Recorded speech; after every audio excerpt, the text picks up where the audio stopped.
नमस्कार अमरावती. अमरावती जिल्ह्यातील नांदगाव खंडेश्वर तालुक्यातील धामक परिसरात पुराचे पाणी ओसरल्यानंतर शेती पिकांचे आणि घरांचे मोठे नुकसान समोर आले आहे. भाजप आमदार प्रताप अडसड आणि जिल्हाधिकारी आशिष येरेकर यांनी पूरग्रस्त भागाची पाहणी करून शेतकरी व नागरिकांशी संवाद साधला. प्रशासनाकडून पंचनामे सुरू असून कोसळलेल्या वीज खांबांमुळे अनेक गावांचा वीज पुरवठा अद्यापही खंडित आहे. नाही, आपल्याकडे सध्या मेन जे धामणगाव रेल्वे जे आपले SD ऑफिस आहे त्याचे जे 3 तालुके आहेत त्याच्यामध्ये सगळ्यात जास्त आपल्याला हा पावसाचा फटका आपल्याला बसलेला आहे. काल संध्याकाळपासूनच जोरदार पाऊस त्या ठिकाणी या पूर्ण तिन्ही तालुक्यांमध्ये पडत होता आणि त्यातल्या त्यात इथे नांदगाव खंडेश्वरमध्ये सर्वाधिक त्या ठिकाणी पावसाची नोंद झालेली आहे. आज आपण जिथे उभे आहोत धामक या गावी या परिसरामध्ये साधारणतः 200 ते 225-30 एवढा मिलीमीटर पाऊस या ठिकाणी पडला. आपण जिथे उभे आहे तिथे साधारणतः 10-15 फूट पाणी त्या ठिकाणी काल होतं.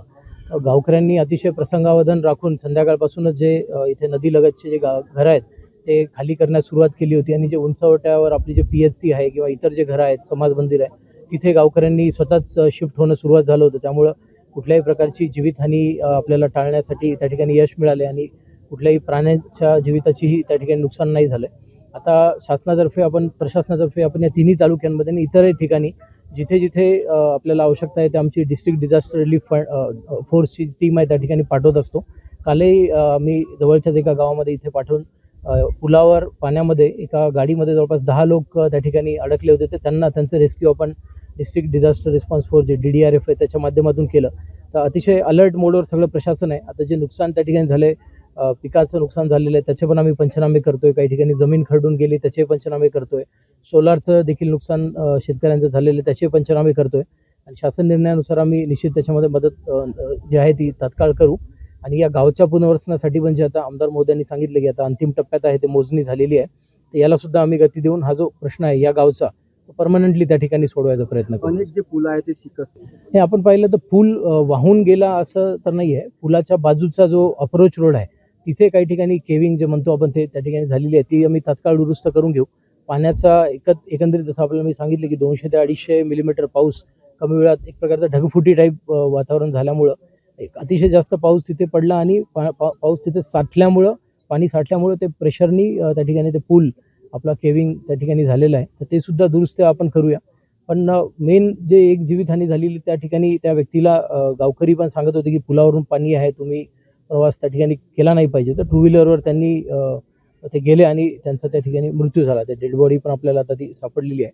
तर आम्ही गावकऱ्यांना आणि सर्व नागरिकांना सुद्धा माझं आव्हान आहे की जिथे जिथे असं पुलाची पाण्याची पातळी वाढते तिथे आम्ही आमचे स्थानिक तहसीलचे अधिकारी, तलाठी, कर्मचारी किंवा पोलीस कर्मचारी आम्ही उभे करतोय.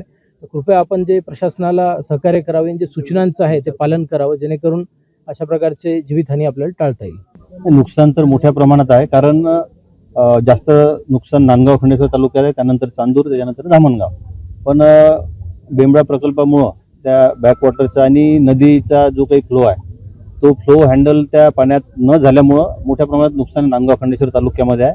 धामक गाव पूर्णपणे वेढलं गेलं तर मग मंगरूळ चव्हाळा आहे, सालोडा आहे, गोळेगाव, खानापूर, मलकापूर, पहूर, धानोरा, शिकरा आहे, अशी बरेच गावं सांगता येतील. अशा सगळ्या गावांचं नुकसान मोठ्या प्रमाणात झालं.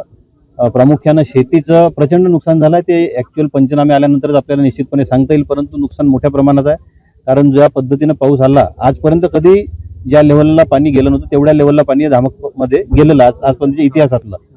तर त्याच्यामुळं निश्चितपणे शेती खरडून जाण्याचं प्रमाण मोठं आहे आणि लोकांचे जे सोलर पंप होते त्याच्या सोलर प्लेट वाहून गेल्या, अनेक लोकांच्या पाईप वाहून गेले सिंचनाचे. तर असं नुकसान मोठ्या प्रमाणात आहे.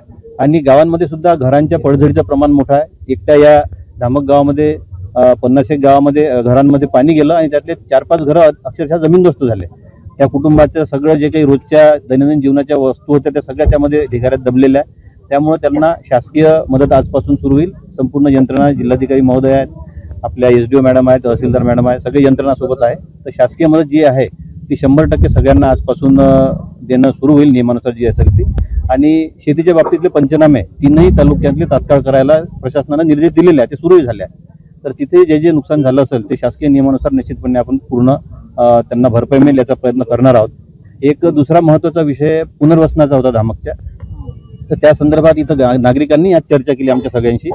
तर मी सगळ्यांना आश्वस्त करू इच्छितो की शासनाच्या वतीनं माननीय मुख्यमंत्री महोदयांनी इथे आदर्श पुनर्वसनाला मान्यता दिलेली आहे. त्याची प्रक्रिया सुरू झालेली आहे आणि महत्त्वाचा टप्पा म्हणजे मोजणी करून GMRचा, तर तोही पूर्ण झालाय. GMR 1-2 दिवसात SDO ऑफिसला जमा होईल आणि त्यानंतरची जे मग भूसंपादनाची आपल्या अधिग्रहणाची प्रक्रिया आहे किंवा पुनर्वसनाची प्रक्रिया आहे ती सगळी 100% आपण लवकरात लवकर पूर्ण करून घेऊ. माझी जिल्हाधिकारी महोदयांनी मी विनंती केली आहे आणि शासनालाही पत्र लिहिलेलं आहे की हे पुनर्वसन तात्काळ करणं आवश्यक आहे. कारण असा यावर्षी सुदैवानं, याच्या आधी 2-3 वेळा झालं तरी जीवितहानी झाली नाही. या सुदैवानं जमेची बाजू आहे, परंतु भविष्यातही असं काही होईल हे सांगता येत नाही. उद्या एखादी जीवितहानी झाली तर ते न भरून निघणारं नुकसान आहे. 25 वर्षापासून नागरिकांची मागणी आहे. हो. अजून किती वेळ लागेल? नाही, निश्चित आता ही त्यामुळे जरा असंतोष होता, लोकांच्या मनात शंका होत्या की होणार आहे की नाही होणार आहे, तो असंतोष होताच. तर आज मी निश्चितपणे सगळ्यांना आश्वस्त करतो आपल्या माध्यमातून की या वर्षभरामध्ये ही प्रक्रिया संपूर्ण करून त्याचं टेंडर होऊन पुनर्वसनाची प्रक्रिया 100% सुरू होईल.